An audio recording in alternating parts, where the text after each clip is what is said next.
Pinakamalakas na hari. Credit to the author. 786 hanggang 72.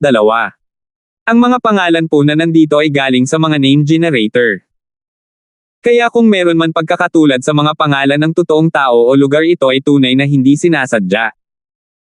Habang nakababad si Francis sa gamot at asensya ng laman ng hayop ng Ancient Dream Realm, naramdaman niyang lumakas ang pag-aapoy sa loob ng kanyang dugo. Hindi siya ganap na baguhan na walang alam tungkol sa mga bloodline, kaya halatang alam niya kung ano ang ibig sabihin nito.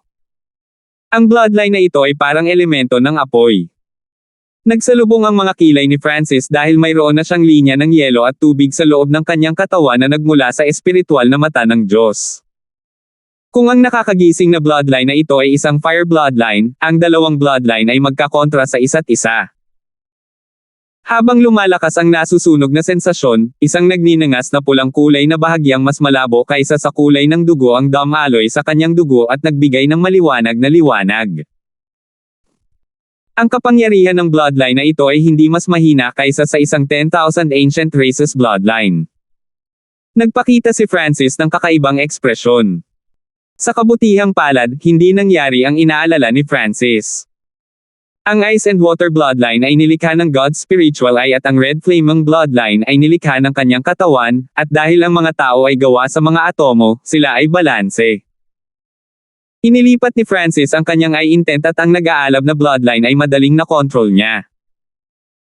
Maaaring sugpuin ng aura ng God's spiritual eye ang bloodline na ito na gawa ni Francis na kontrolin maging ang Mystic Eye-Scaled Race bloodline sa kanyang makapangyarihang intent na nasa ika-89 na pwesto sa 10,000 ancient races. Sino ang nakakaalam kung ano ang mga kakayahan ng bloodline na ito? Napaisip si Francis. Kaya niyang kontrolin ang bloodline na ito ayon sa gusto niya dahil sa karanasan ng kanyang nakaraang buhay at sa kanyang karanasan sa Emperor Intent. Higit pa rito, ang laman mula sa Ancient Dream Realm ay nagpapahintulot sa bloodline ng isang tao na maging mas dalisay. Matagal nang nalaman iyon ni Francis at ng batang demigod. Sisipain ko muna ang bloodline na ito sa abot ng aking makakaya, pagkatapos ay subukan ito sa Divine Illusion Trials bukas, nagpasya si Francis. Nang maglaon sa araw na iyon, sinindihan ito ni Francis. Ang iba ay karaniwang tumatagal ng ilang taon at maaaring maging 10 taon upang pumunta mula sa yugto ng paggising hanggang sa yugto ng pag-aapoy. Gayunpaman, ito ay nagkakahalaga kay Francis ng maraming mapagkukunan. Noong gabing iyon, ang hangin sa itaas ng courtyard ni Francis ay natatakpan ng isang transparent na pulang apoy na 12 ng yarda ang lapad. Anong aura ito? Ang mahinang bloodline na aura ay naging dahilan upang maging hindi mapalagay ang mga bloodline ng kalapit na mga disipulo sa Central.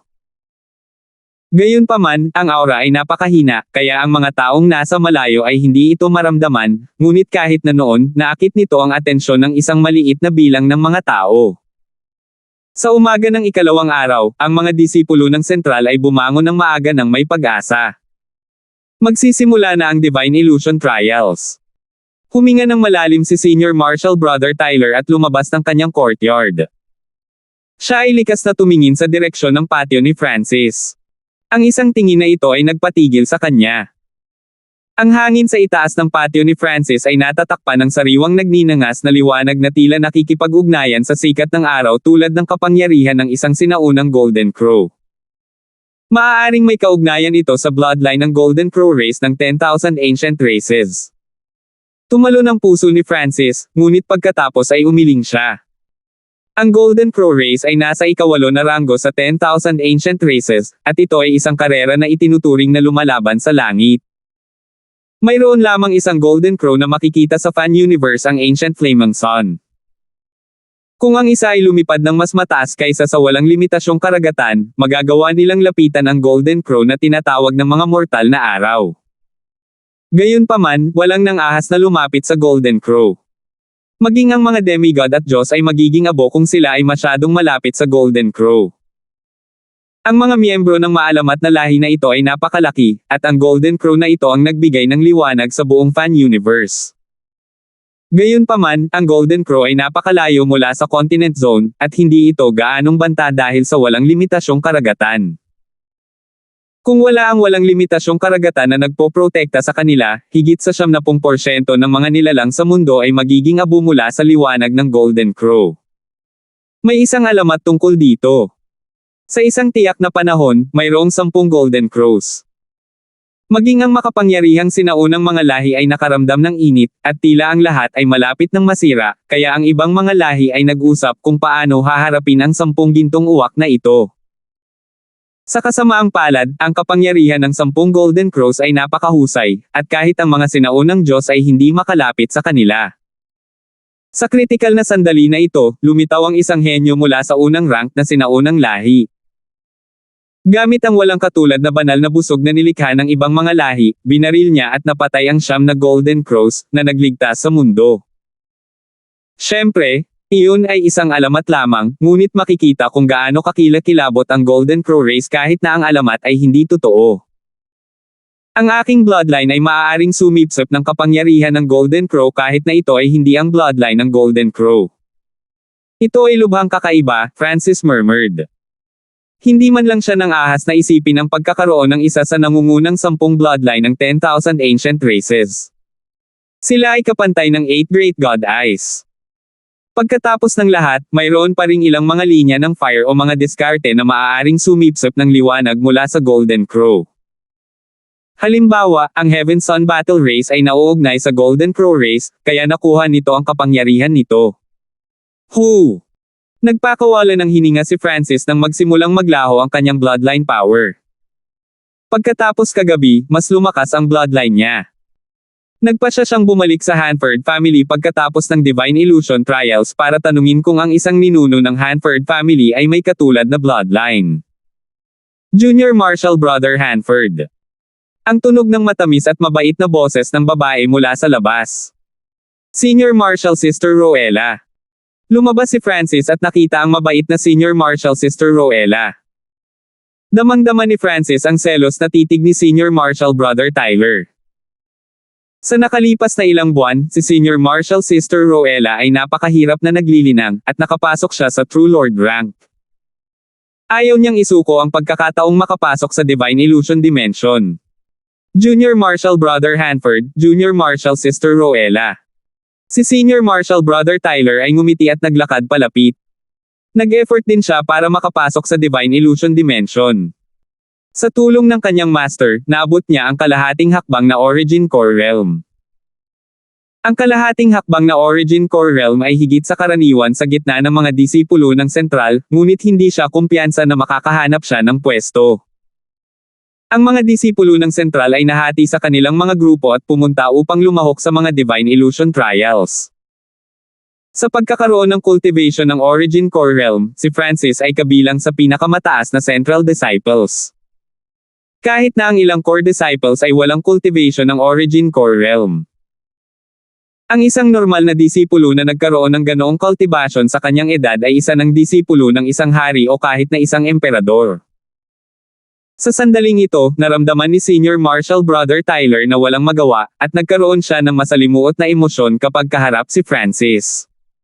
Parang kahit anong gawin niya ay hindi niya mapipigilan ang pagsikat ng kabataang ito.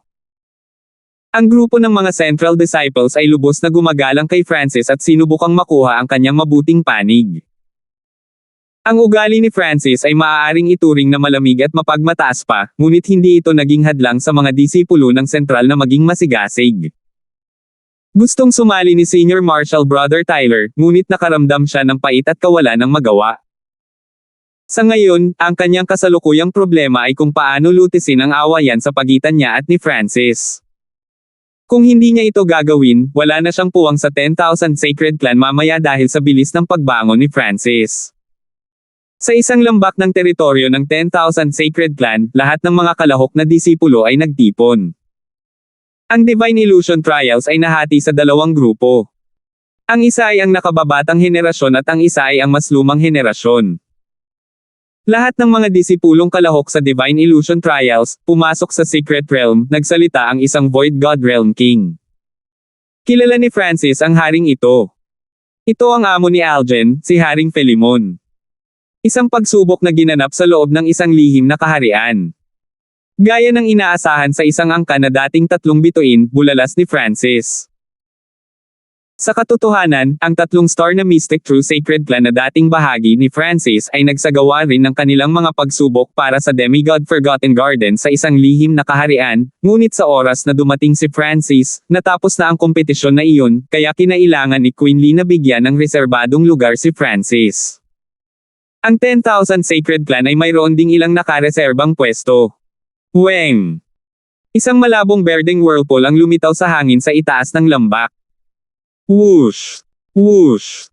Pumasok ang grupo ng mga disipulo sa whirlpool. Si Francis ay nakaupo sa Yinming Bird kasama si Senior Marshal Sister Roella habang sabay silang pumasok sa whirlpool. Bo! Para bang dumaan sa isang layer ng tubig, ang grupo ay pumasok sa isang dimensyon na may napakalakas na presyon. Ang lihim na kaharian ay malabong berde at 100 milya lamang ang lapad, katulad ng sinaunang arena ng Sacred Alliance ng Azure Flower Continent. Masasabi ng isa na ang lihim na kaharian na ito ay hayagang ginamit para sa mga kompetisyon. Mayroong 2 Void God Realm Kings pati na rin ang maraming judges sa pinakamataas na antas ng Sovereign Lord o Half-Step King. May kabuuang 8 yugto ng arena, ngunit 4 lamang ang bukas. Sila ay ayon sa pagkakabanggit sa 4 na direksyon: hilaga, silangan, timog, kanluran. Ang bawat kalahok na disipulo ay nakatanggap ng isang token na may nakalagay na numero noong sila ay nagparehistro. Si Francis ay ipinadala sa katimugang yugto. Ang bawat yugto ay may daan-daang mga disipulo sa sentral at panlabas. Sa katunayan, ang mga outer disciples ay maaari ding lumahok sa mga divine illusion trials. Inilibot ng mga mata ni Francis ang grupo at nakita ang ilang pamilyar na mukha, karamihan sa mga ito ay mga central disciples. Si Algen, na 2 beses na natalo ni Francis, ay kasama. Matapos matalo ng 2 beses, nag-focus si Algen sa paglilinang at sa wakas ay nakalusot sa Origin Core Realm. Gayunpaman, 1 araw o 2 lamang pagkatapos niyang marating ang Origin Core Realm, nakalusot din si Francis, na isang kritikal na dagok sa kanya. Pareho kaming nasa Origin Core Realm, at hindi niya magagamit ang kanyang spiritual pet sa Divine Illusion Trials. Kumikislap ang mga mata ni Algen, ngunit iniisip kung paano siya natalo ni Francis sa pamamagitan ng paglilinang ng True Mystic rank noong siya ay nasa Half-Step Origin Core Realm. Si Algen ay walang kumpiyansa. Tian Fan. Oh my God! Nasa Southern Stage ang lalaking iyon. Bulalas mula sa grupo dahil ang lahat ng kanilang mga tingin ay naaakit sa isang matangkad na kabataan. Si Tian Fan, isa sa nangungunang 3 core disciples, na may cultivation ng Peak Great Origin Core Realm, at ang disipulo ng isang emperor. Malinaw na kilala ni Francis ang isang sikat na tao. Ang karamihan sa nangungunang 20 core disciples ay nagkaroon ng cultivation ng Great Origin Core Realm. Tian Fan. Nagningning ang mga mata ni Algen habang nagmamadaling lumapit. Dahil pareho silang core disciples, hindi masama ang relasyon nila ni Tian Fan. Kasabay nito, ang mga mata ni Francis ay dumapo sa isang batang babae na nakasuot ng maraming kulay na roba sa silangang entablado. Si Felicity, ang numero 1 core na disipulo ng 10,000 Sacred Clan. Siya ay may cultivation ng isang Half-Step King at isang Imperial Dao Bloodline. 787. Ang maraming kulay na damit na si Felicity ang naging sentro ng atensyon ng marami pang disipulo. Hindi lang si Francis ang nagpapansin sa kanya. Walang alinlangan, siya ang kababalaghan ng 10,000 Sacred Clan. Disipulo ng isang emperador, Imperial Dao Bloodline. Siya ay nireranggo pa sa genius rankings ng Great Gun Imperial Prodigies. Sa Great Gun Lord Dynasty, ang genius rankings ay naglalaman ng nangungunang 500 pinakamalalakas na linya ng dugo at ang nangungunang 500 walang katulad na prodigy. Kapansin-pansin na ang parehong ranggo ay patuloy na nagbabago.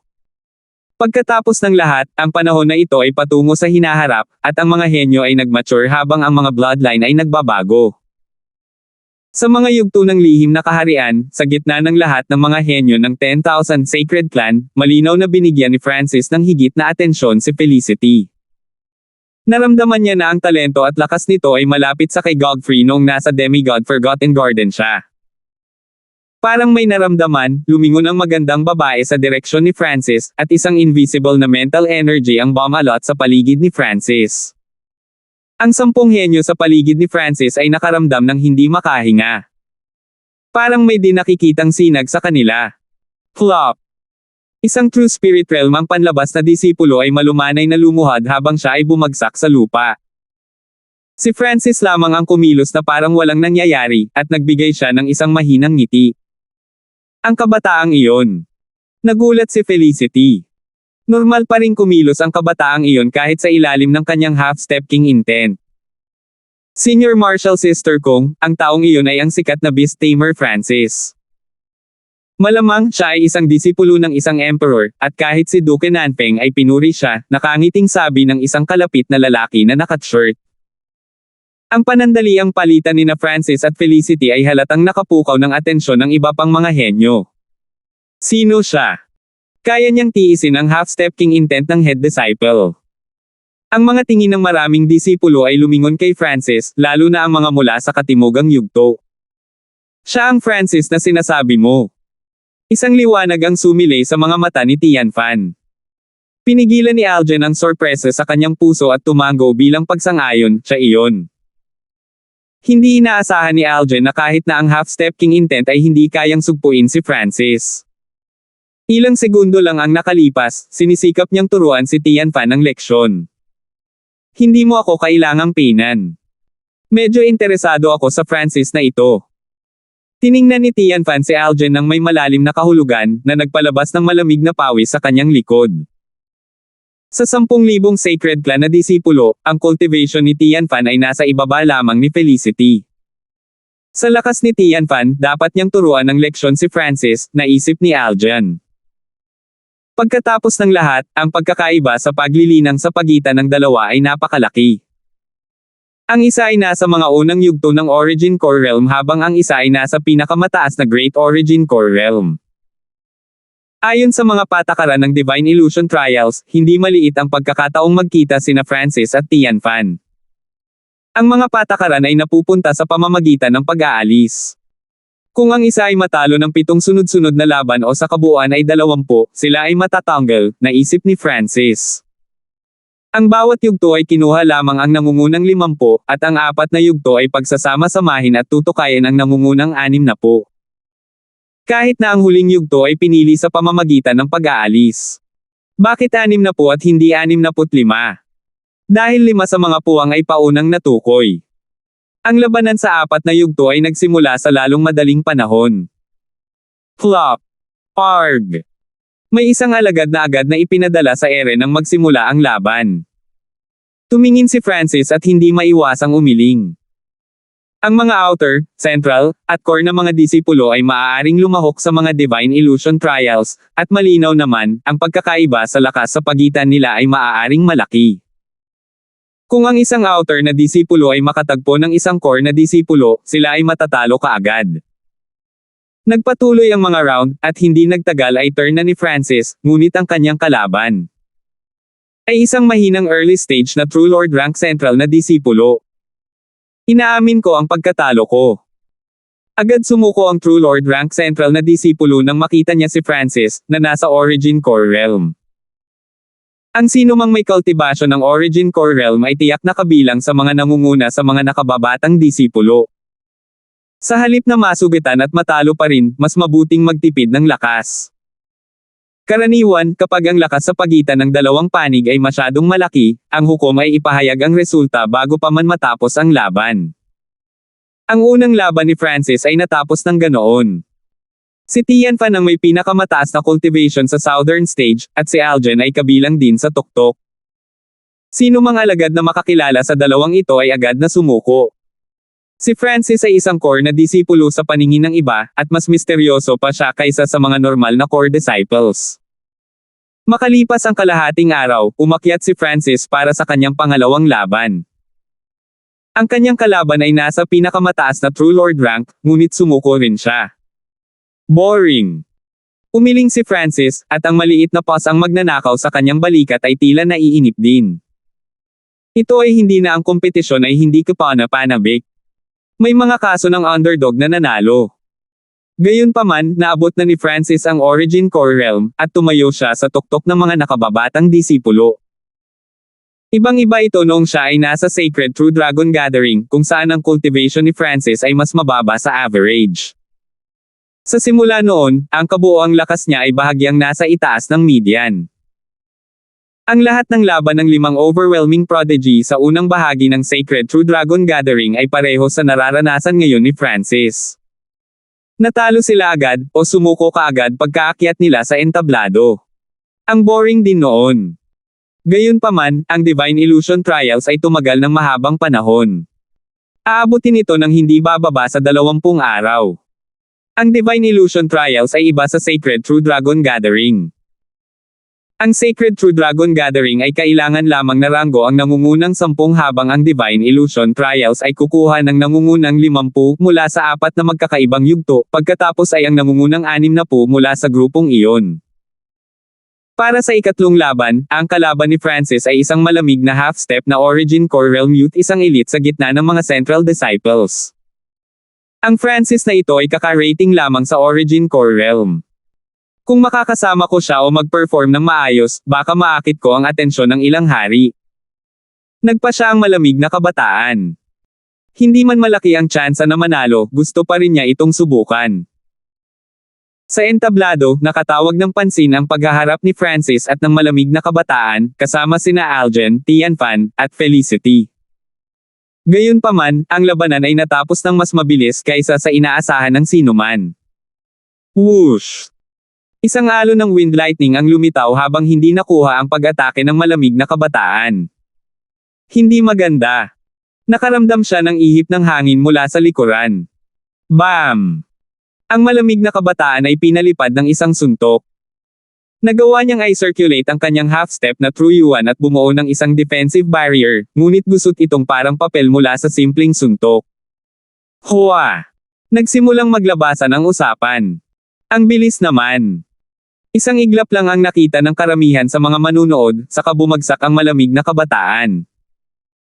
Napansin lamang ng mga mahihina ang bilis ni Francis, ngunit ang mas malalakas na mga henyo ay may mga solemna na ekspresyon pati na rin ang hindi paniniwala. Mukhang hindi gumamit ng True Yuan si Francis sa suntok na iyon. Bumuka ang bibig ni Algen. Siya ay nagbibigay ng 120% na atensyon sa laban ni Francis. Pagkatapos ng lahat, 2 beses na siyang natalo kay Francis noon. Tama. Sigurado si Tianfan sa tabi niya. Gumamit si Francis ng napakabilis na bilis at naghagis ng isang simpleng suntok. Ang suntok ay walang anumang True Yuan at gayunpaman madali itong nabasag sa defensive barrier ng isang half-step na Origin Core Realm. Lalo pang sumikat ang pangalan ni Francis, na naging dahilan upang mag-ingat ang lahat sa kanya. Pagkatapos ng ikatlong round, hanggat ang mga kalaban ni Francis ay nasa ibaba ng Origin Core Realm, inamin nila ang pagkatalo, na nagbibigay kay Francis ng 8 sunod na panalo. Nakilala ni Francis si Algen sa ika-9 na labanan. Ito ba? Huminga ng malalim si Algen at naging seryoso. Ang 2 pagkatalo kay Francis ay nagparamdam kahit kay Haring Philemon na siya ay nawala ng mukha. Sa sandaling ito, binibigyang pansin din ni Haring Philemon. Simulan. Ikinaway ng hukom ang kanyang kamay. Weng! Inilipat ni Algen ang kanyang True Yuan, at lumitaw ang isang makapal na patong ng baluti sa kanyang balat. Gamit ang tulong ng isang Earth-grade Earth Elemental Armor, mabilis niyang na-activate ang kanyang depensa. Hindi masama ang taktika ni Algen. Ang bentahe ni Francis ay ang bilis, kaya hanggat nakadepensa siya ng maayos, makakahanap siya ng pagkakataong makabawi, puri ni Tianfan. Bam! Sa isang iglap, dama po ang kamao ni Francis sa Earth-grade armor ni Algen at nagdulot ng pagsabog. Paano ito posible? Napilitan si Algen na umatras, at halos lumuwa siya ng dugo. Isang layer ng blue-silver metallic lines ang lumitaw nang ilabas ni Francis ang kanyang kamao. Isang nangingibabaw na pisikal na puwersa ang dumaan sa Earth-grade armor at pumasok sa katawan at mga organo ni Algen. Nagkagulo sa ibaba ng stage. Sa isang suntok lang, naramdaman ni Algen na parang pinalipad siya. Pang! Bago makamit ni Aljen ang isang matatag na paa, nagpakawala si Francis ng ilang suntok pa. Ang sinumang lalapit sa aking Earth-grade armor ay kailangang magdala ng gravity ng 10 beses na mas malakas kaysa sa dati, ngunit ang brat na iyon ay hindi apektado. Natigilan si Aljen habang siya ay napaatras. Wow! Pagkatapos ng ilang suntok pa, iniluwa ni Aljen ang isang subo ng dugo nang may lumabas na bitek sa kanyang baluti. Si Francis ang nanalo. Agad na inihayag ng hukom nang makita niya ang sitwasyon. Dahil din ito kay Haring Filemon. Ang kanilang kapangyarihan ay hindi sa parehong antas.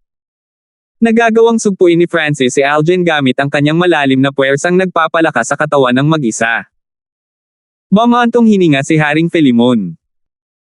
Nakita niya ang bahagi kung saan sinubukang salakayin ni Aljen at sipain si Francis, ngunit hindi nasugatan ang katawan ni Francis, at hindi man lang siya kumikibo. Nangangahulugan iyon na ang bilis, lakas, at depensa ni Francis ay nasa tuktok.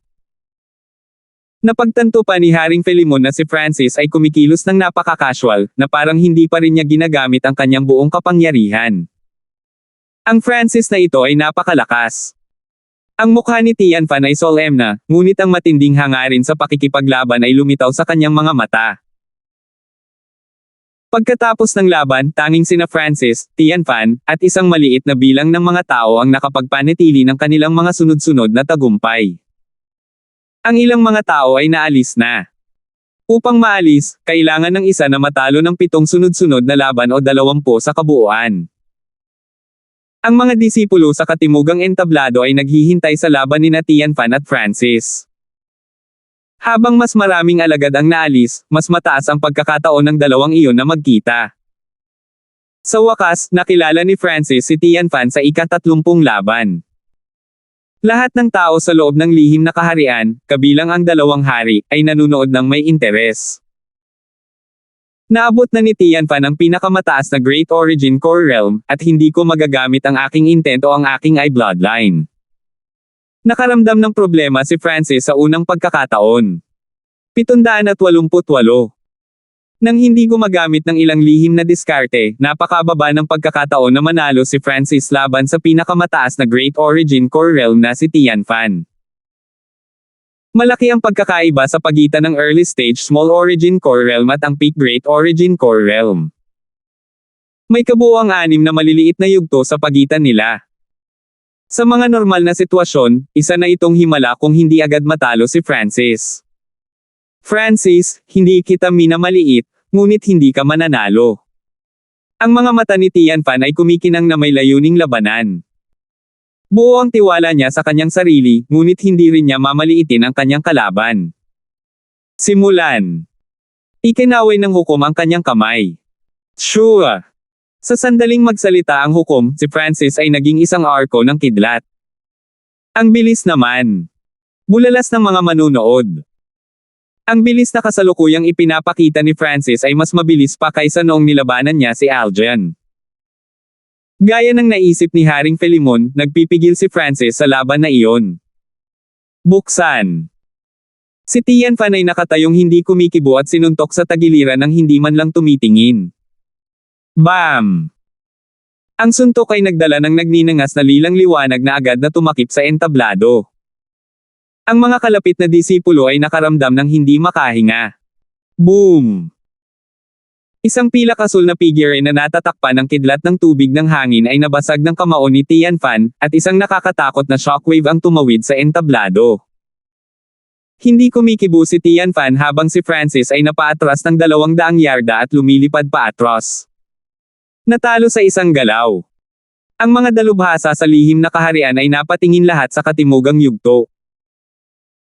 Nang malapit nang lumipad si Francis sa labas ng mga hangganan, isang pares ng parang panaginip na wings of wind at lightning ang nabuo sa likod ni Francis.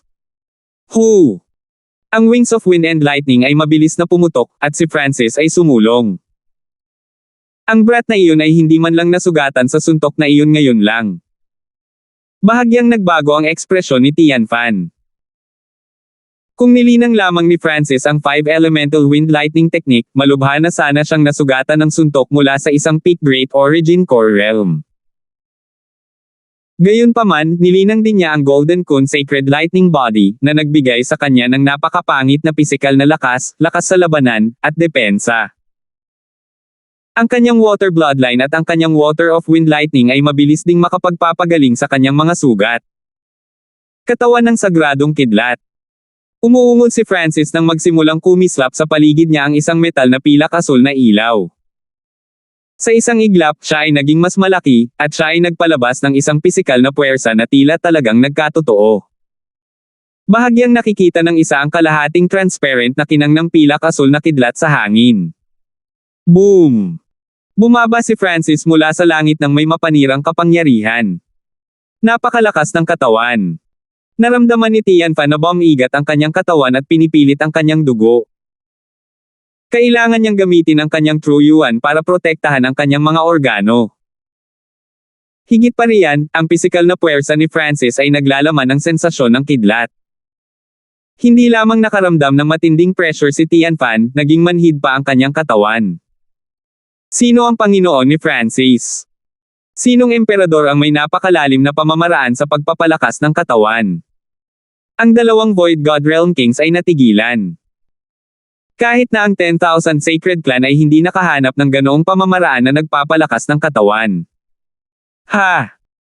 Si Francis ay tila may katawan ng isang demonyong halimaw, at siya ay bumagsak sa isang dagindong habang ang isang Wind Lightning Dragon ay pumulupot sa kanyang braso. Bam! Ang Dark Blue Wind Lightning Dragon ay nakipagsagupaan kay Tianfan. Dahil bumaba siya mula sa langit kasama ang mga pakpak ng hangin at kidlat na nagtutulak sa kanya, ang kapangyarihan ay umabot sa isang limitasyon. Extreme Purple. Ang nangingibabaw na mga sinag ng lila ay bumaril sa bawat direksyon sa gitna ng bagyo ng hangin at kidlat. Whoosh! Whoosh! Whoosh! Daan-daan at libu-libong mga purple beam ang bumaril sa bawat anggulo. Sa sandaling ito, ang entablado ay natatakpan ng hindi mabilang na mga sinag ng lila. Ang dalawang figure ay malakas na nagsagupaan sa gitna ng lilang liwanag at wind lightning storm. Sa unang sagupaan, nagawa ni Francis na itulak si Tianfan ng isang hakbang pabalik dahil sa kanyang paunang singil, ngunit sa pangalawang salpukan, ang kapangyarihan ng Extreme Purple ay pinilit si Francis pabalikan ng 12-dosenang yarda. Ice Imperial Spear. Isang layer ng ice blue na likido ang tumakip sa katawan ni Francis at bumuo ng isang suit ng nagyayelong armor. Ang nagyayelong baluti na ito ay patuloy na gumagalaw habang lumilipat ito sa kanyang katawan. Boom! Bam! Ang mga purple beam, na nakapagdulot ng matinding pinsala sa Small Origin Core Realms, ay naging usok nang tumama ang mga ito sa katawan ni Francis.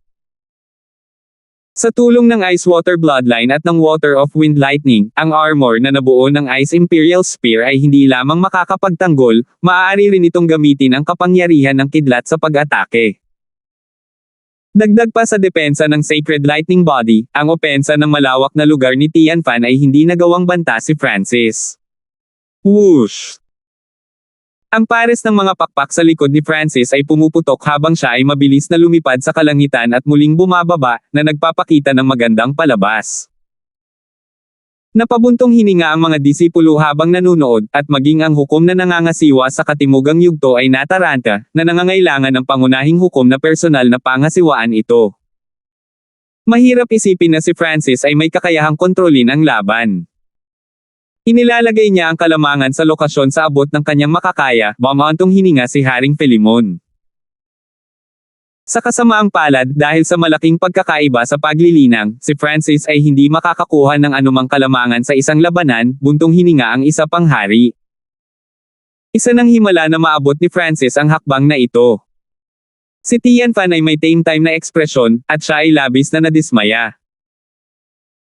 Siya ay medyo mabilis sa kanyang sariling karapatan, at sa kanyang kalamangan sa paglilinang, hindi siya mas mabagal kaysa kay Francis, ngunit ang mga diskarte at liksi ni Francis ay masyadong malalim. Tila naiintindihan niya ang mga batas ng kalawakan, at ginamit niya ang kapangyarihan ng kanyang sagradong katawan sa bawat pagsingil. Kung nakikipaglaban din siya sa himpapawid, hindi man lang mahawakan ni Tianfan si Francis. Sa halip, magbubunyag siya ng ilang kapintasan para atakihin ni Francis. Mukhang napakahirap talunin si Tianfan nang hindi ginagamit ang aking ay intent o ang aking ay bloodline. Kinailangan ni Francis na gumamit ng maraming Troyuan para lumipad sa himpapawid. Kung tatagal ang laban, siguradong matatalo siya. Ang kapangyarihan ng linya ng dugo ng Ice Water ay naubos ng pinakamabilis dahil sa armor at sa pagpapagaling. Sa sandaling ito, nagsimulang masunog ang kabilang linya ng dugo. Subukan natin. Ang ice armor ni Francis ay sumanib pabalik sa kanyang katawan. Hu! Isang pulang apoy ang nagsimulang kumalat sa katawan ni Francis na para bang siya ay muling isilang sa pamamagitan ng apoy. Dagdag pa sa ningning mula sa kanyang sacred lightning body, mukha siyang nag-aalab na demonic sovereign. Kumapak ang mga pakpak ni Francis habang siya ay sumuntok pababa at sumuntok. Nakaramdam si Francis ng labis na kasiyahan sa suntok na ito, at isang apoy ang sumabog bago pa man dumating ang kanyang pag-atake. Anong klaseng bloodline ito? Nakaramdam ng init ang katawan ni Tianfan. Ang bloodline ay labis na nangingibabaw, at ito ay nasira pa ang kanyang dugo at laman. Nagawa pa nga ng sacred body ni Francis na idirekta ang bloodline power na ito sa katawan ng target. Ang Wings of Wind and Lightning ay nagtulak sa bilis ng pag-atake na ito sa maximum. Ang katawan ni Francis ay napapaligiran ng isang layer ng wind lightning na maaaring umatake at magdedepensa ng sabay. Boom! Ang sagupaan sa pagkakataong ito ay iba sa dati. Ang napilitang umatras ay si Tianfan. Boom! Si Francis ay parang nag-aalab na demonyong soberanya, at ang kanyang kapangyarihan ay umabot sa isang nakakatakot na yugto.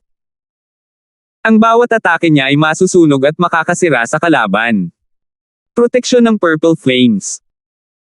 Si Tianfan ay nagsisimula ng magpakawala ngayon, at ang isang dark purple na nagninangas na armor ay tumakip sa kanyang katawan, na lubhang nadagdagan ang kanyang opensa at depensa habang nakikipagsagupaan siya kay Francis. Napabuntong hininga ang lahat ng manunood. Ano ang pulang bloodline ni Francis? Napakalakas. Nagulat ang lahat. Ang bloodline ni Francis ay mas malakas kaysa kay Tianfan. Para itong isang emperador na namuno sa lahat. Ito ay katulad ng bloodline ng Blood Demon Son, na nirerango sa ika-81 sa mga bloodline ng Imperial Dao, ngunit tila mas kakaiba ito. Naglalaman ito ng aura ng isang bloodline ng 10,000 ancient races. Ang bloodline kaya ng Blood Demon Son ay nag-mutate o nag-evolve sa katawan ni Francis. Nakipag-usap si Haring Philemon sa isa pang hari. Tinukoy ng bloodline ng Imperial Dao, ang nangungunang 500 bloodline sa buong continent zone at mga lugar sa malapit. Ang mga bloodline na ito ay iba sa 10,000 ancient races. Kadugo ng Imperial Dao. Naramdaman ni Felicity ang Eastern Stage na bahagyang nanginginig ang kanyang bloodline, at sa wakas ay naunawaan niya kung bakit niya naramdaman si Francis kanina. Naramdaman niya na ang aura mula sa Imperial Dao bloodline ni Francis ay mas dalisay at mas malakas kaysa sa kanya. Habang nagpapatuloy ang laban, ang puwersa ng buhay ni Tianfan ay nagsimulang masunog at masira. Ang bawat isa sa mga pag-atake ni Francis ay maaaring makapinsala sa bahagi ng asensya ni Tianfan. Kahit na ang True Yuan ni Francis ay naubos ng napakabilis, ang mga pinsala ni Tianfan ay ilang beses na mas malala kaysa sa kanya. Tumigil ka. Umungol si Haring Philemon nang bumaba ang isang magnificent power at itinigil ang laban. Natapos ang laban bilang isang tabla. Si Francis ay may mutated Imperial Dao bloodline. Kung mayroon siyang cultivation ng Great Origin Core Realm o kahit sa peak stage na Small Origin Core Realm, natalo na ako. Nagpakawala ng hininga si Tianfan. Kung mayroon lang si Francis na Imperial Dao bloodline, hindi ito magiging magkano. Ang issue ay mayroon din siyang dalawa pang diskarte, ang Golden Kun Sacred Lightning Body at ang 5 Elemental Wind Lightning Technique na parehong napakapangit. Matapos ang pagkuha sa isang bagong katawan, si Francis ay nagsanay sa mga pinakamalalim na diskarte, at siya ay makakagawa ng higit pa kaysa dati. Kailangan kong magtanong tungkol sa Imperial Dao bloodline na ito pagkatapos bumalik sa Hanford family mamaya, bulong ni Francis. Ang orihinal na Francis ay isang ulila na pinalaki ng kanyang lolo. Makalipas ang ilang araw, natapos ang unang bahagi ng Divine Illusion Trials.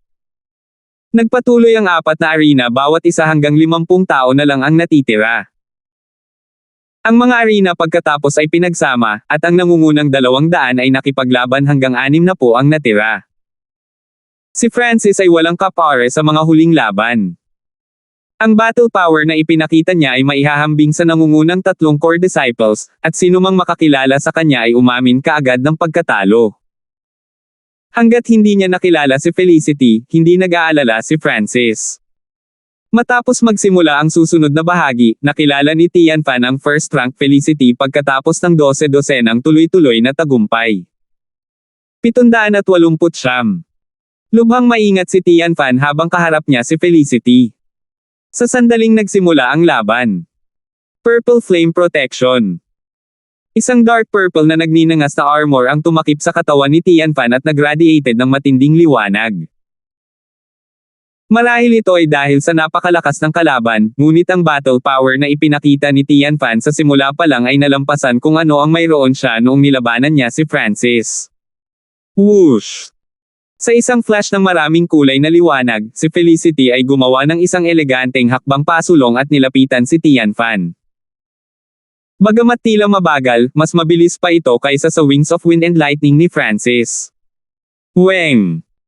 Isang maraming kulay na liwanag ang bumaril mula sa mga daliri ni Felicity at namulaklak na parang bulaklak ng damapo ito kay Tianfan. Hu!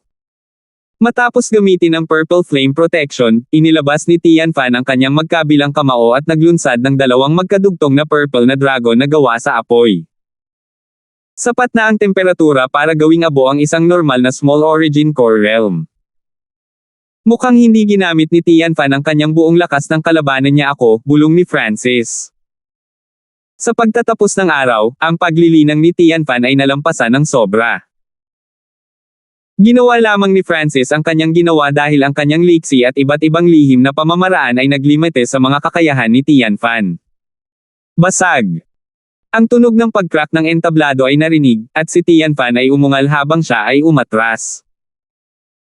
Ang purple flaming armor sa kanyang katawan ay nabasag ng isang casual na suntok ni Felicity. Si Felicity ay napaka-elegante at matyaga. Ikinumpas niya ang kanyang mga kamay ng jade, at naglabas ng mga makikinang na larawan. Ang mga larawang ito ay naglabas ng mahiwaga at marangal na apoy na nagpakita ng mga palatandaan ng pagiging materyal. Wow! Sa loob ng 3 galaw, iniluwan ni Tianfan ang isang subo ng dugo. Ang numero 1 core na disipulo ng 10,000 Sacred Clan ay tumutupad sa kanyang titulo. Hindi pa man lang nagamit ni Felicity ang kanyang Imperial Dao Bloodline pero nagawa pa rin niyang crush si Tianfan. Nagkaroon ng kaguluhan sa mga manunood, at karamihan sa mga disipulo ay natulala sa lakas ni Felicity. Bukod sa hindi niya ginamit ang kanyang Imperial Dao Bloodline, hindi pa ginagamit ni Felicity ang kanyang buong lakas. Nakita ni Francis ang higit pa sa ibabaw, tulad noong nakipag-away siya kay Aljan. Tapos na Tianfan. Hindi ka pa masyadong nag-improve. Bahagyang tumawa si Felicity. Sa sandaling matapos siyang magsalita, isang kalahating hakbang naking intent ang bumalot sa lugar. Boom! Ang katawan ni Felicity ay natatakpan ng 7 kulay na liwanag na 12-12 yarda ang lapad. Iyan ang bloodline ng Imperial Dao ni Felicity. Nagulat si Francis. Pang! Ang katawan ni Tianfan ay pinalipad mula sa entablado tulad ng isang gusot na bola ng papel, at iniluwan niya ang mga subo ng dugo. Nanalo si Felicity. Anunsyo ng hukom. Walang alinlangan kung sino ang mananalo sa simula. Kung si Felicity ay lumabas kaagad, si Tianfan ay hindi na magtatagal kahit isang galaw. Si Felicity ay nasa ika-278 na ranggo sa mga ranggo ng Imperial Genius. Ang mga alaala ni Francis ay naglalaman ng impormasyong ito. Ang 10,000 Sacred Clan ay may pundasyon ng isang 3-star sect, kaya ang head disciple ay hindi mas mahina kaysa sa ilang 3-star forces. Sa mga taong nasa ranggo ng Imperial Genius, ang pinakamahina ay ang Great Origin Core Realms. Mula dito, makikita ng isa kung gaano kalakas si Cedric para sa kanya na may ranggo sa nangungunang 100. Sa paglipas ng panahon, parami ng parami ang mga alagad na naalis. Mula sa 200 hanggang 150, mula sa 150 hanggang 100. Paunti-unti ang mga taong lumalahok na nangangahulugang tumataas ang posibilidad na magkita sina Francis at Felicity. Ayon sa mga patakaran, ang mga hindi pa nag-aaway noon ay mas malamang na magkapares. 2 araw bago matapos ang Divine Illusion Trials, si Francis ay tumugma kay Felicity. Labis akong interesado sa iyong lakas. Napangiti si Felicity. Bago magsimula ang mga pagsubok, sinubukan niyang suriin si Francis gamit ang kanyang kalahating hakbang na king intent, ngunit ito ay parang isang bato na ibinagsak sa karagatan. Pakiramdam niya ay hindi ginamit ni Francis ang kanyang tunay na lakas ng labanan si Tianfan. Inaamin ko ang pagkatalo ko, sabi ni Francis at tumalon sa stage. Dahil dito ay naramdaman ni Felicity na siya ay nabulunan, at natapakan niya ang kanyang paa sa lupa. Nagulat din ang mga manunood. Ayon sa karaniwan, dahil may lakas si Francis na maging isa sa nangungunang 3 core disciples, dapat siyang makipagpalitan ng ilang galaw kay Felicity hindi alintana kung manalo siya o hindi. Gayunpaman, direktang inamin ni Francis ang pagkatalo. Naglabas din ng panghihinayang ang 2 hari. Masasabi nila na si Francis ay may isang uri ng sikreto at malamang na hindi ito mabubunyag. Kung mas ganoon ito, mas magiging mausisa ang iba. Maghihintay ako hanggang sa Divine Illusion Dimension. Tingnan natin ang mga sikreto mo doon. Si Felicity ay malamig na sumimangot at lumabas ng stage na may pagkabigo. Siya ay walang kapantay sa mga disipulo ng 10,000 Sacred Clan. Ang tanging hindi niya makita ay si Francis, ngunit ayaw niyang makipagtalo sa kanya. Dahil dito ay nagalit siya at walang magawa. Natapos ang Divine Illusion Trials makalipas ang 2 araw. Pagkatapos ng 20 o higit pang araw ng pag-aalis, ang 60 pwesto sa wakas ay napagpasyahan. Hindi nakita ni Francis ang Senior Marshal Sister Roella sa kanila. Gayunpaman, sa kanyang maagang yugto ng True Lord rank cultivation, hindi nakakagulat na hindi siya nagtagumpay. Inilibot ng kanyang tingin ang iba pang 59 na disipulo. Lahat sila ay nasa half-step origin core realm. Si Algen at Senior Marshal Brother Tyler ay kasama nila. Whoosh! Whoosh! Whoosh! Ang mga alagad na nakapasa sa mga pagsubok ay umalis lahat sa lihim na kaharian. Para naman sa mga natanggal kanina, matagal na silang umalis. Isang kabuoang 60 piling alagad ang lumitaw sa lambak.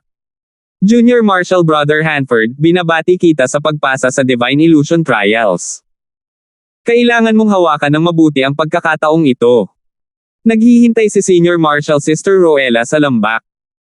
Bagamat nadismaya siya sa pagkawala niya, masaya siya para kay Francis. Napabuntong hininga si Francis sa kanyang puso. Upang maitago ang ilan sa kanyang mga sikreto, ginamit niya ang diskarte sa pagkontrol sa puso para mapataas ang tingin sa kanya ni Senior Marshal Sister Roella, ngunit ngayon ay mas gusto niya siya sa araw-araw. Kung tutuusin, nasaksihan niya ang pagsikat ng gwapong kabataang ito na ngayon ay naging isang maliwanag na bituin. Gayunpaman, alam niya na ang pagkakaiba sa pagitan niya at ni Francis ay magiging mas malaki. May 1 buwan pa bago magbukas ang Divine Illusion Dimension. Bumalik at maghanda. Basahin din ang tungkol sa Divine Illusion Dimension, sabi ng 2 hari bago umalis. Ang bawat disipulong nakapasa sa Divine Illusion Trials ay nakatanggap ng impormasyon tungkol sa Divine Illusion Dimension. Natanggap din ito ni Francis, ngunit umiling siya sa pagkabigo nang mabasa niya ito. Malinaw na ang impormasyon ni Duke Nanfeng ay mas mahusay. Maiisip ni Francis na ang mga disipulo ng mga hari at emperador ay nakakakuha ng karagdagang impormasyon, ngunit natutunan na niya ang lahat ng kanyang makakaya mula sa impormasyon ng Duke. Gaya ng sinabi ni Duke Nanfeng, marahil ay hindi pa nila napagmamapa ang ika-10 ng Divine Illusion Dimension. May natitira pang 1 buwan. Magagamit ko ang oras na ito para itaas ang aking cultivation, bulong ni Francis, pagkatapos ay pumasok sa pag-iisa nang makabalik siya. Para sa susunod na buwan, nagtanim si Francis sa tulong ng sapat na mapagkukunan. Makalipas ang isang buwan, ang kanyang cultivation ay umabot na sa gitnang yugto ng Small Origin Core Realm. Ang kahusayan ni Francis sa 5 Elemental Wind Lightning Technique ay naging mas mahusay din, ngunit siya ngayon ay natigil sa peak 5th level, hindi nakapasok sa ika-6. Ang aking cultivation ay naghihigpit sa aking pag-unlad sa Wind Lightning Technique, bulong ni Francis. Kung ang kanyang cultivation ay nasa Great Origin Core Realm o kahit na ang peak stage lang ng Small Origin Core Realm, maaaring naabot na niya ang ika-6 na level ng 5 Elemental Wind Lightning Technique. Sa loob ng isang buwang ito, hindi siya tumigil sa paglilinang ng kanyang Golden Kun Sacred Lightning Body, at sinimulan niyang tikman ang mga benepisyo ng isang malakas na katawan. Nangangahulugan ng isang malakas na katawan na maaari niyang baliwalain ang mga layunin, bloodline, at cultivation ng kalaban. Ang batang demigod ay ganoon din noon. Noong ang batang demigod ay isang hari, nagawang sugpuin ng kanyang pisikal na puwersa ang katawan ng Emperor of Death, at ang Sacred Lightning Body ni Francis ay mas malakas pa kaysa sa Golden Kun Sacred Body. Ang Sacred Lightning Body ni Francis ay naglalaman ng elemento ng lightning, at kapag umabot ito sa isang tiyak na antas, anumang bagay na madaanan ng kanyang katawan ay masisira ng kidlat. Si Francis ay hindi na kailangang gumawa ng anuman. Ang sinumang umatake sa kanya ay magiging alabok. Kapag ang 5 elemento ng Wind Lightning ay nilinang, ang Sacred Lightning Body ay magiging lubhang matatag laban sa anumang elemental na pag-atake. Gayunpaman, dahil nilinang lamang ni Francis ang tubig ng kidlat ng hangin sa sandaling ito, medyo nababanat lang siya laban sa yelo at tubig. Bilang isang banal na katawan ng kidlat, ito ay lubos na nababanat laban sa kidlat, at maaari pa itong sumipsip ng kidlat. Noon, nagawa ni Chadwick mula sa 10,000 Thunder Sect ang pag-atake ng kidlat ni Francis. Kapag ang Golden Kun Sacred Lightning Body ay nasanay sa isang mataas na antas, ang aking pagkakataon na makapasa sa God Tribulation ay tataas ng malaki. Si Francis ay puno ng kumpiyansa at pag-asa para sa hinaharap. Mabilis na lumipas ang oras, at nalalapit na ang araw ng pagbubukas ng Divine Illusion Dimension. Huminto si Francis sa paglilinang nitong mga nakaraang araw at pumasok sa Ancient Dream Realm para mas marami ang aura nito. Unti-unting tumaas ang purity ng kanyang bloodline. Noong gabi bago magbukas ang Divine Illusion Dimension, tahimik na naghihintay ang 100 elite na disipulo sa isang madilim na entablado sa 10,000 Sacred Clan. Ang Divine Illusion Dimension ay kumukonekta sa mga hangganan ng zone ng kontinente. Maaaring medyo maaga o huli ang oras ng koneksyon. Nag-uusap ang mga elite, at nakita ni Francis na mayroong 35 elder expert sa 100. Ang kakaiba ay mayroong kahit isang Void God Realm King na 50 o 60 taong gulang. Nahulaan ni Francis na may ilang paraan ang 10,000 Sacred Clan para magpadala ng Void God Realm King, ngunit kailangan nilang magbayad ng isang presyo.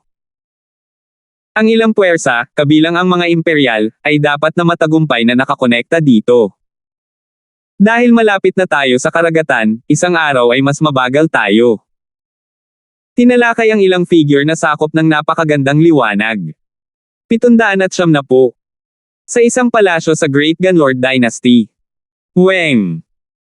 Isang nagniningning na puting landas ang biglang lumitaw sa ibabaw ng isang malaking bilog, at tila umiral ito sa pagitan ng katotohanan at kawalan. Ang Divine Illusion Dimension ay matagumpay na nakonekta, isang malakas na boses ang umalangaw-ngaw sa langit at lupa, na nagpayanig sa puso ng 12 ng mga hari at ilang emperador. Numero, Weston. Isang gwapong binata na mukhang medyo nahihiya ang lumitaw sa harap ng nagniningning na puting daanan. Gayunpaman, ang ilang daang mga disipulo at elite ng Sky Suspension Palace ay hindi nang ahas na maliitin siya, at ang kanilang mga mata ay puno ng paggalang. Si Weston at 2 disipulo sa likod niya, isang lalaki at babae, ay Void God Realm Kings. Mga kapatid sa militar, makikifist ako. Si Weston ay sobrang magalang at yumuko sa lahat. Guru, hindi kita bibiguin. Sa wakas, nasulyapan niya ang isang payat, kulubot na matanda sa kalangitan siya ay isang demigod. Ang aura ng matanda ay lubhang makamundo, na para bang isa lamang siyang mortal. Boom! Agad na nagsimulang lumitaw ang mga bitek sa pathway nang pumasok si Weston dito. Bueno, si Weston ay hindi isang normal na hari. Malamang na lumampas siya sa limitasyon ng landas. Anumang iba pang 3 star na puwersa ay hindi maglalakas loob na gawin ito. Nag-uusap ang mga kalapit na hari at emperador. Sa ilalim ng normal na mga sitwasyon, ang isang taong may parehong lakas tulad ni Weston ay mapupunit kapag pumipilit silang pumasok sa pathway. Sa kritikal na sandali na ito, Weng! Isang kakaibang piraso ng jade sa katawan ni Weston ang naglabas ng maningning na kislap ng puting liwanag na lumuso sa lakas ng pagpunit ng kalawakan. Piraso ng sinaunang Diyos. Mga bulalas. Bilang isang nakalimutang dimensyon ng mga Diyos, tanging ang kapangyarihan ng mga Diyos ang makakalaban sa Divine Illusion Dimension. Sure! Gamit ang tulong ng piraso ng armas ng sinaunang Diyos, nawala si Weston sa portal. Ang tanging kahinaan ng pamamaraang ito ay ang tao ay dadalhin sa isang random na lugar, hindi kasama ng sinuman sa kanyang mga kaalyado, bulong ng isang Void God Realm Emperor. Whoosh! Whoosh! Ang lalaki at babae na Void God Realm King sa likod ni Weston ay gumamit ng sarili nilang pamamaraan at pumasok din sa Divine Illusion Dimension. Sa ibang lugar sa Great Gunlord Dynasty, sa Duanmo family, isang berdeng landas ang makikita sa hangin sa itaas ng lawa. Angelica, handa ka na ba? Ang panganib at kapalaran na nasa loob ng Divine Illusion Dimension ay mas marami kaysa sa Demigod Forgotten Garden, ngumiti si Quinley at sinabi. Sa ibaba ng pathway ay ang mga elite ng pamilya, at ang pinuno ng grupo ay isang batang babae na mukhang isang diyosa. Ang kanyang balat ay puti ng nyebe tulad ng isang perpektong gawa ng sining. Handa na ako, ngumiti si Hanford Angelica, at napabuntong hininga ang lahat dahil sa kanyang kagandahan. Dahan-dahan siyang naglakad patungo sa berdeng daanan, at hindi ito natinag o nanginginig man lang. Hindi ka panipaniwala, napakadali niyang nakapasok sa pathway kahit na may cultivation ng Void God Realm. Ang babaeng ito ay talagang may bloodline ng spiritual na lahi. Ang Duanmo family ay bubuhayin. Ang mga nakatatanda ng pamilya Duanmo ay nasa sabik. Sa lakas ng pamilya Duanmo, maaari lamang silang magpadala ng isang hari, ngunit nagawa nilang iligtas ni Hanford Angelica ang isang slot. Ang espiritual na lahi ay may napakalapit na kaugnayan sa langit at lupa. Malapit nang maging emperador si Angelica. Pinaalis ni Quinley si Hanford Angelica na may pag-asa sa kanyang mga mata. Sa karagatang Kang, sa True Martial Sacred Land, sa itaas ng 10,000 Ancient Sacred Peak, halos 300 elite ng True Mystic Sacred Clan at ng 1,000 Darkness Sacred Clan ang nagtipon dito. Ang oras ng koneksyon dito ay makalipas ang ilang araw kaysa sa Continent Zone. Mayroon pa kaming ilang araw bago ito kumonekta. Sa pinagsamang lakas ng mga 3-star sects, makakapagpadala lang tayo ng 2 hari sa Godfrey at Mercedes. Napag-usapan ng upper echelons ng 2 clans. Ang katotohanan na ang Divine Illusion Dimension ay nakakonekta sa napakaraming lugar ay nagpakita kung gaano ito kalaki. Isinasantibi ang zona ng kontinente, kahit na ang mga kalapit na puwersa ng karagatan ay nakapasok hanggat sila ay sapat na malakas.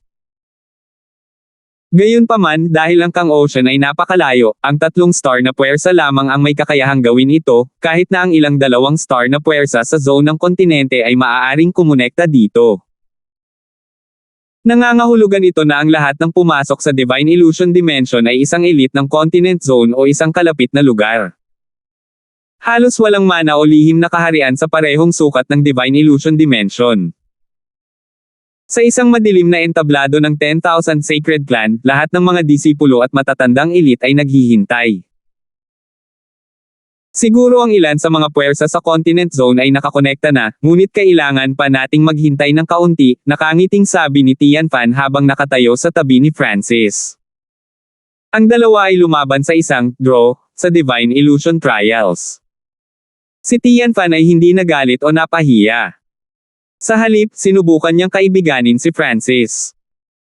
Nagustuhan ni Francis kung paano si Tian Fan ay hindi mayabang o naiinip, at naunawaan niya ang ilang bagay tungkol sa Lord Dynasty mula sa kanya. Ang Great Gunlord Dynasty, ang Dark Moon Lord Dynasty, at mga kalapit na lugar kasama ang 4-star forces lahat ay magpapadala ng kanilang mga elite sa Divine Illusion Dimension. Napabuntong hininga si Tianfan. Ang pinakamahinang puwersa na kumukonekta sa dimensyon ay mga sekta na may dalawang bituin. Sa lahat ng mga superpower, ang 10,000 Sacred Clan ay napakaliit kung ikukumpara, at napagtanto ni Francis kung gaano kalaki ang Divine Illusion Dimension. Kung ikukumpara, ang mga mana at lihim na kaharian na pinasok niya noon ay wala. Isang hari ang nagsimulang magsabi sa kanila kung ano ang dapat abangan bago pumasok. Una ay ang mga mapanganib na aspeto. Bukod dyan, huwag madaling masaktan ang 3-star na puwersa o sinumang mas malakas, tulad ng mga imperial, ang 8 big families, o ang 4-star superpowers, babala ng hari. Ang 10,000 Sacred Clan ay hindi na isang 3-star power. Ang lakas ng mga disipulo mula sa 3-star at 4-star na kapangyarihan ay hindi isang bagay na maaaring ihambing sa 2-star na puwersa. Kahit na sila ay may parehong paglilinang, ang pagkakaiba sa lakas sa mga henyo ay malaki. Sa isang hakbang pabalik, kahit papaano ay nagawa nilang pumatay ng isang imperial o isang mahalagang elite na disipulo ng isang 4-star power, ang 10,000 Sacred Clan ay mawawasak. Siyempre, walang gaanong 3-star o 4-star forces. Karamihan sa makikilala mo ay manggagaling sa 2-star forces. Tumigil ang hari. Ang 3-star na puwersa ay bihira kahit sa Great Gunlord Dynasty. Tulad ng para sa mga puwersang may 4 na bituin, ang posibilidad na makatagpo sila ay napakababa. Makalipas ang isang araw, isang kakaibang spatial na kaguluhan ang lumitaw sa itaas ng itim na yugto. Kung hindi dahil sa katotohanang napakalakas ng pandaman ni Francis, maaaring hindi niya ito maramdaman. Maaari na tayong kumonekta ngayon.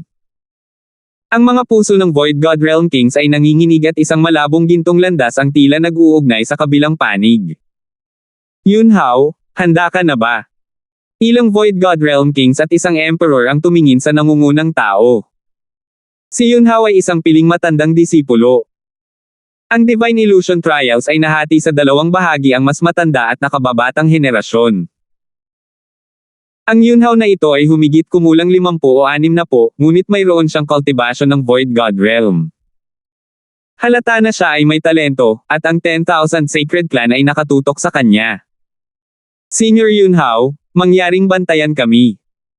Ang ilang nakababatang mga disipulo ay labis na gumagalang kay Yunhao.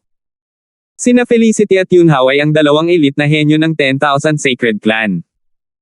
Si Felicity, na may dugong imperial daw, ay hindi mas mahina kaysa sa isang Void God Realm King. Ang unang pumasok ay si Yunhao.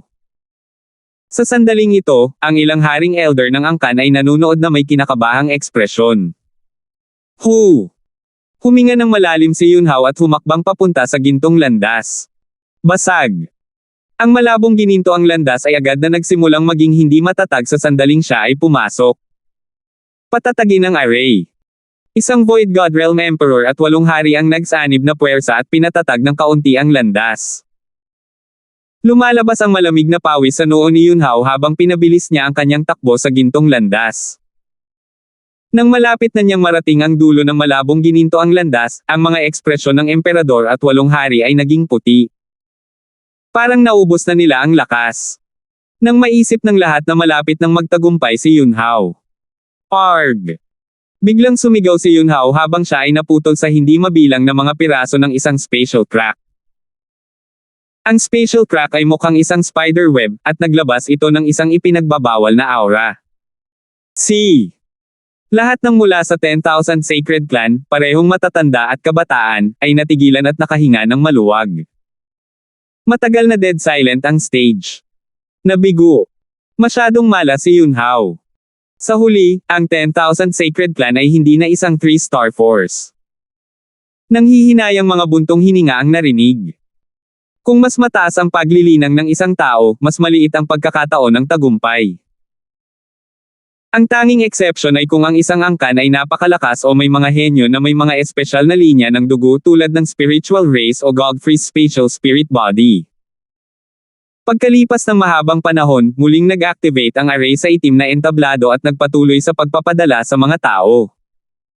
Ang pangalawang taong dumaan ay si Felicity. Nasa half-step king level si Felicity, at nagawa niyang mawala sa dulo ng pathway. Sa kabutihang palad, maayos si Felicity. Ang lahat ng mga eksperto ng angkan ay nagpakawala ng mahabang hininga. Walang alinlangan, si Felicity na may dugong imperial daw ay may higit na potensyal. Whoosh! Whoosh! Whoosh! Ang mga disipulo ay sunod-sunod na naglaho sa landas at walang nangyaring pag-ulit ng Yunhao.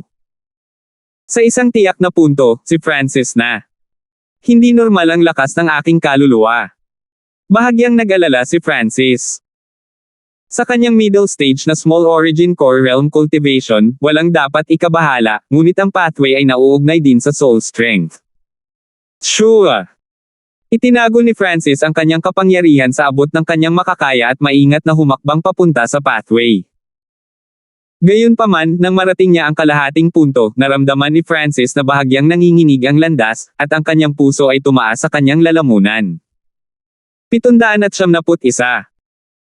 Kapag naabot ng isa ang Void God Realm, ang kanilang mga kaluluwa ay mag-evolve na naglalaman ng napakalaking kapangyarihan. Ang spatial pathway ay maaari lamang makatiis sa isang tiyak na halaga ng lakas, pisikal o nakabatay sa kaluluwa. Kapag lumagpas ang alinman sa limitasyon, hindi ito makakayanan ng pathway. Ang aking kaluluwa ay may parehong lakas tulad ng normal na Void God Realm Kings, at maaari pa itong bahagyang mas malakas. Naramdaman ni Francis na bahagyang nanginginig ang daanan, at mas malakas pa ito kaysa noong dumaan dito si Felicity. Halos umabot na ito sa kaparehong level noong napunit si Yunhao ng mga spatial na bitek. Magiging repeat ba siya ng Yunhao? Sumikip ang puso ni Francis, at naghanda pa siya para sa kanyang gods ay na umalis sa kanyang katawan. Kahit na ano, ang pag-iingat sa kanyang buhay ay nauna, ngunit sa kabutihang palad, ang nanginginig na sensasyon ay malapit lamang sa antas na iyon nang hindi naabot ito.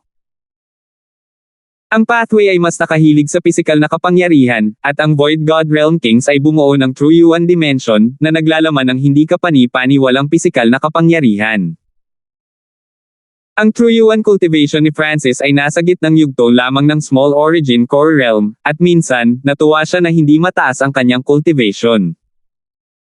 Sa katunayan, ang mga elite ng ilang puwersa ay sadyang hindi makapasok sa Void God Realm upang makapasok sa Divine Illusion Dimension, pagkatapos ay makapasok kapag nakapasok sila dito. Mababawasan nito ang panganib sa pinakamababa. Whoosh! Naramdaman ni Francis na bumigat ang kanyang katawan at kaluluwa nang magpakita siya.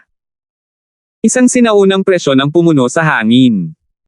Ito ay isang aura na nakaranas ng mga pagbabago ng sinaunang panahon at ang immemorial era. Pakiramdam ni Francis ay parang pumasok siya sa Ancient Dream Realm. Ang pressure sa lugar na ito ay nalampasan ng Demigod Forgotten Garden. Madilim, ngunit hindi ito nakaapekto sa kanilang paningin. Walang limitasyong gintong putik at alikabok ang pumuno sa kanilang mga mata. Whoosh! Whoosh! Whoosh! Ang mga disipulo at elite ng 10,000 Sacred Clan ay lumitaw sa paligid ni Francis, at may kabuuang 79 na tao ang lumitaw. Lahat, magtipon dito. Sinimulan ni Felicity na tipunin ang mga miyembro sa tulong ng ilang matatandang elite. Sa ilalim ng mga normal na sitwasyon, ang mga taong pumasok sa parehong pathway ay lilito sa paligid ng parehong lugar. Halimbawa, ang mga mula sa 10,000 Sacred Clan ay lilito sa paligid ng parehong eksaktong lugar, at ang iba pang puwersa ng Tianfeng Great Island Zone ay magiging medyo malapit sa isa't isa. Gayunpaman, kasama ang Dux Palace, mayroon lamang ilang puwersa sa lugar na nakakonekta sa Divine Illusion Dimension. Old Fred, nasaan tayo sa loob ng Divine Illusion Dimension? Tanong ni Felicity. Sa ngayon, ang kanyang lakas ay nasa gitna ng lahat ng naroroon, ngunit hindi siya kasing karanasan ng mga matatandang elite. Si Old Fred ang pinaka may karanasan. Nakapasok na siya sa Divine Illusion Dimension dati. Bagamat hindi siya gaanong natanggap, matagumpay siyang nakaligtas sa 2 pagkakataon at nakakalap ng maraming karanasan.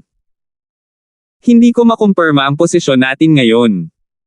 Masyadong malaki ang Divine Illusion Dimension. Posibleng nakapasok tayo sa hindi kilalang lugar. Puno ng kulubot ang mukha ng matandang Fae.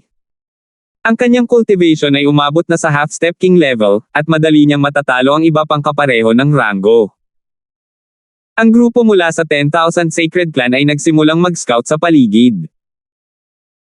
Ang lahat ng uri ng mga pandama ay pinaghihigpitan sa Divine Illusion Dimension dahil sa pressure, at sinuman sa ibaba ng Void God Realm ay hindi makakalipad. Kahit na ang mga half-step na kings ay nakalukso lang sa hangin saglit. Sa makatuwid, napakahirap na subaybayan ang lugar, at walang makakakita sa dulo. Sa ilang sandali lamang, ang ilang mga alagad na nag-scout ay nagsimulang makipag-away sa hindi kilalang mga hayop. Seng! Seng! Seng! Ang mga elite ng 10,000 Sacred Clan ay tumulong matapos marinig ang balitang ito, at ang God Spiritual Eye ni Francis ay tumingin sa malayo. Ilang malalaking daga na may matatalas na ngipin at pulang mata ang nakikipaglaban sa mga disipulo ng 10,000 Sacred Clan. Ang mga katawan ng mga daga na ito na may matutulis na ngipin ay napakatigas, at ang mga pag-atake ng normal na True Lord ranks ay hindi nagawang makapinsala sa kanila ng kritikal. Nang dumating lamang ang isang Origin Core Realm Elder sa kanila na gawang patayin ang isa sa mga daga. Ang iba pang mga daga ay sumisigaw at bumalik sa kanilang mga butas ng buhangin. Ang matalas na daga na ito na may matalas na ngipin ay isang matandang lahi, at ang kanilang balat at ngipin ay mga bihirang materyales sa labas ng mundo, masayang sabi ng Origin Core Realm Elder. Ang mga elite ng 10,000 Sacred Clan ay nakilala ang mas maraming hayop na uri ng daga. Ang bawat grupo ay may 3 hanggang 5 tao, at mayroong Great Origin Core Realm Sovereign Lord na nagbabantay sa bawat lugar, kaya walang nangyaring masama. Sina Francis at Tianfan ay nasa parehong grupo, at nakipag-away din sila sa ilang daga. Biglang may naramdaman si Francis at hindi niya maiwasang tumingin sa ibaba. Mag-ingat ka! Umungol si Tianfan habang dumadagandong ang alon ng madilim na lilang apoy patungo sa mga bato sa ibaba. Sa isang boom, ginamit ng mga miyembro ng grupong ito ang puwersa para umatras ng 12-dosenang yarda. Sa sumunod na sandali, isang sigaw ang tumunog mula sa buhangin habang ang isang malaking itim na alakdan ay bumangon mula sa lupa. Ang itim na alakdan ay mas mahaba kaysa sa 1 dosenang yarda, at nagbigay ito ng isang metal na pakiramdam. Ang buntot at kuko nito ay kumikinang na may nakakalason at malamig na liwanag. Hindi napigilan ng lahat na huminga ng malamig. Sa suntok na iyon ngayon lang, isang mahinang gasgas na lang ang naiwan sa Karapa. Mag-ingat! Ang alakdan na iyon ay makamandag. Si Tianfan ay naglabas ng isang Earth Grade na mahabang espada at nilaslas patungo sa alakdan. Dang! Ginamit ng higanting alakdan ang mga kuko nito upang harangin ang espada. Pang! Ang malakas na puwersa ay talagang nagpa-atres kay Tianfan ng ilang hakbang. Sa 1 versus 1 na sitwasyon, ang tsansa na manalo si Tianfan ay talagang mababa. Ang pinakamahusay na pagpipilian ay ang tumakas. Gayunpaman, ang Divine Illusion Dimension ay tungkol sa pagtutulungan ng magkakasama. Ilan lamang sa mga elite na ang lakas ay umabot sa Void God Realm ang may kakayahang kumilos ng mag-isa. Umungol si Francis, at lumitaw ang isang silver blue metallic light sa kanyang katawan habang itinutulak niya ang kanyang kamao. Boom! Isang napakalaking pisikal na puwersa ang dumapo sa itim na alakdan, ngunit ang alakdan ay napakatigas. Medyo umiling lang ito at bumagal. Gayunpaman, hindi iyon ang buong galaw ni Francis.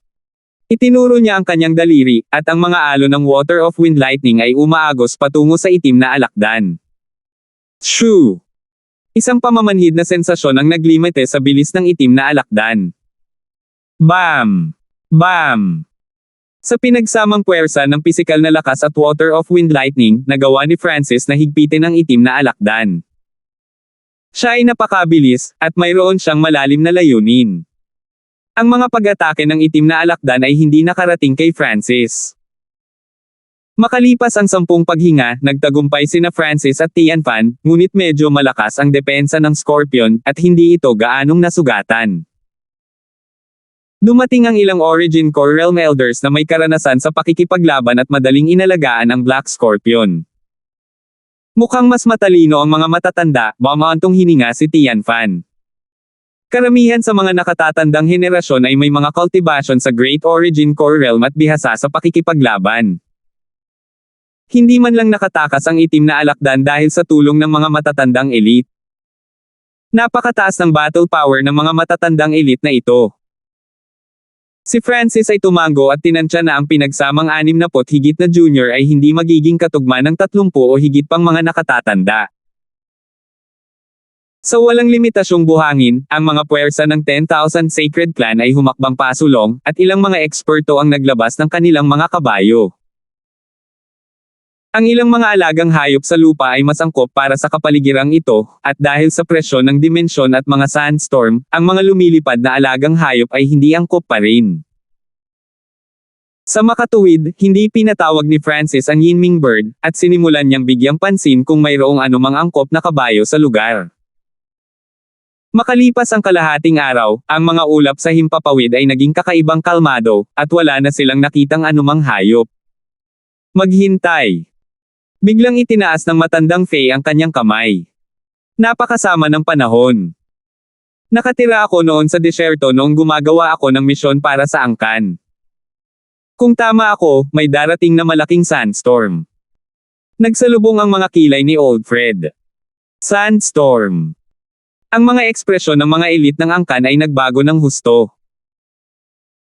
Kung ito ay isang normal na sandstorm sa labas ng mundo, hindi nila ito ilalagay sa kanilang mga mata, ngunit ang Divine Illusion Dimension ay napakataas ng ranggo, at walang sinuman dito ang maaaring lumipad.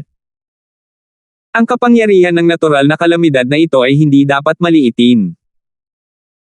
Sa pamamagitan lamang ng pagtingin sa katotohanan na walang mga hayop o hayop sa paligid ay napatunayan iyon. Matanda Faye, ano ang dapat nating gawin? Tanong ni Felicity. Walang angkop na lugar para sa atin upang itago at iwasan ang sandstorm. Ang tanging magagawa natin ay maghanap ng mataas na lugar at bumuo ng hanay doon, sabi ni Old Fred, at hindi nagtagal ay naaprubahan ang kanyang mungkahi. Nagpunta sila upang makahanap ng isang mataas na lugar at bumuo ng isang defensive array. Seng! Mabilis na kumilos ang mga disipulo ng 10,000 Sacred Clan.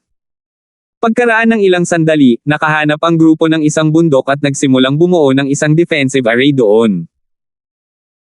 Sa tulong ni Old Fred, nagawa nilang bumuo ng isang Earth Elemental Array na bumuo ng isang mabatong silid at natakpan ang lahat.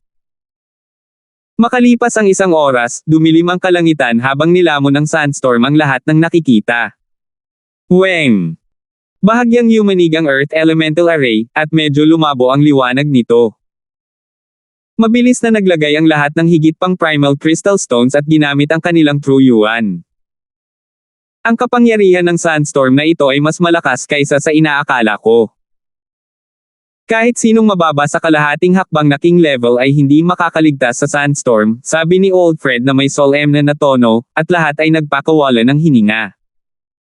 Isang natural na sakuna lamang sa Divine Illusion Dimension ay napakadelikado na. Kung ilang elite lang ang nandito, wala silang magagawa. Umupo si Francis sa loob ng hanay at tahimik na nilinang na nakapikit. Sa tuwing bubukas ang Divine Illusion Dimension, mananatili lamang itong bukas sa loob ng ilang buwan, at hindi ito lalampas sa kalahating taon. Kahit na ito ay isang nakalimutang lugar, ang Heaven Earth Yuan Chi dito ay mas malakas kaysa sa labas ng mundo.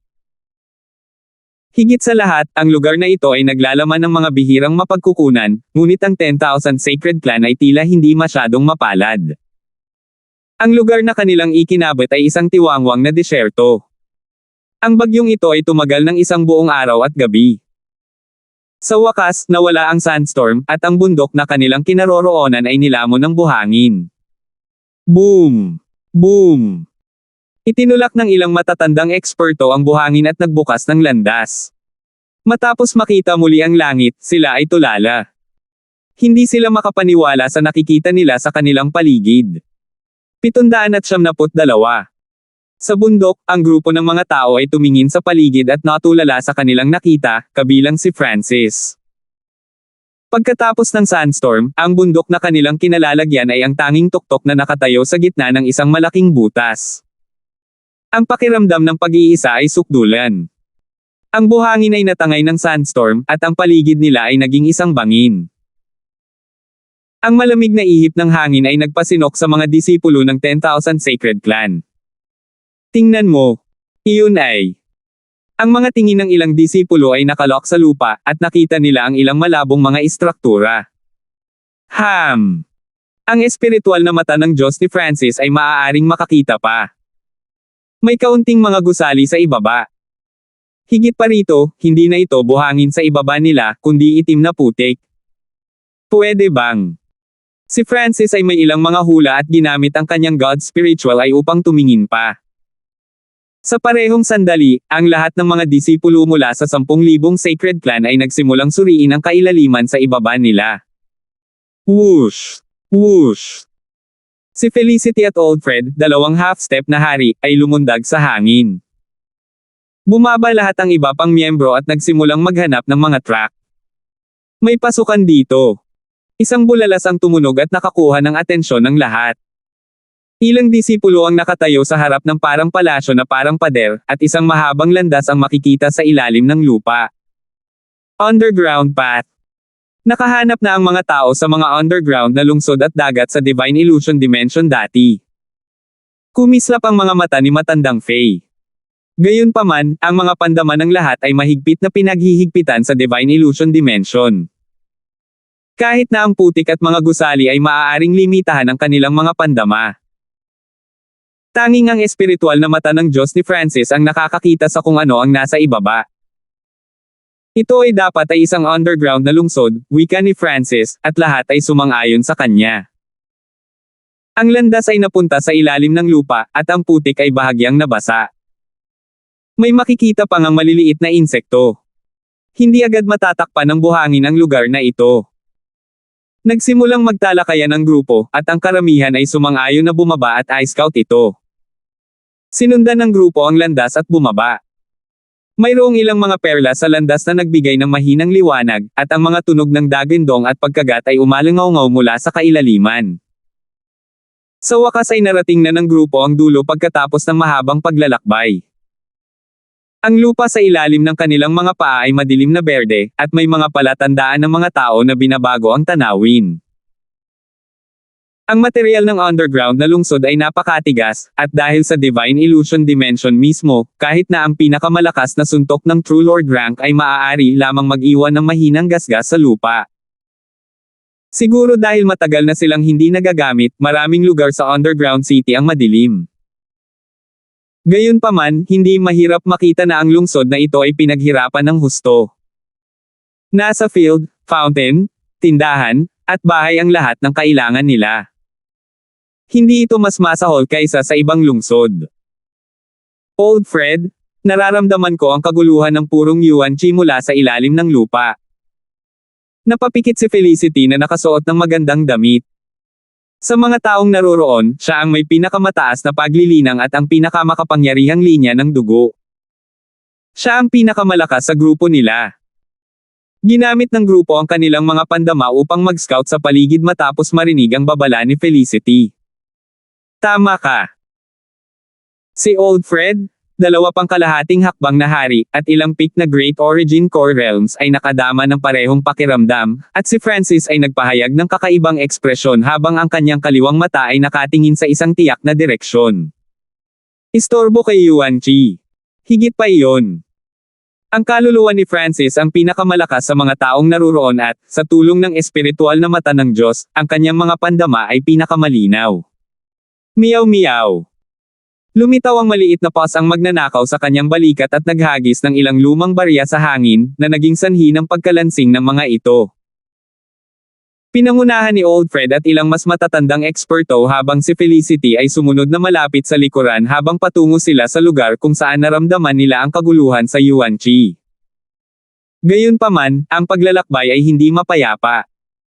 Bago sila lumakad kahit 100 yarda, lumitaw ang mga pares ng berdeng mga mata at parang lobo na umaangal. Seng! Seng! Sa isang kislap ng kidlat, mahigit 100 malalobo na humanoid ang umangkas mula sa isang sulok. Mag-ingat! Isa itong mutated na uri ng tao mga lobo.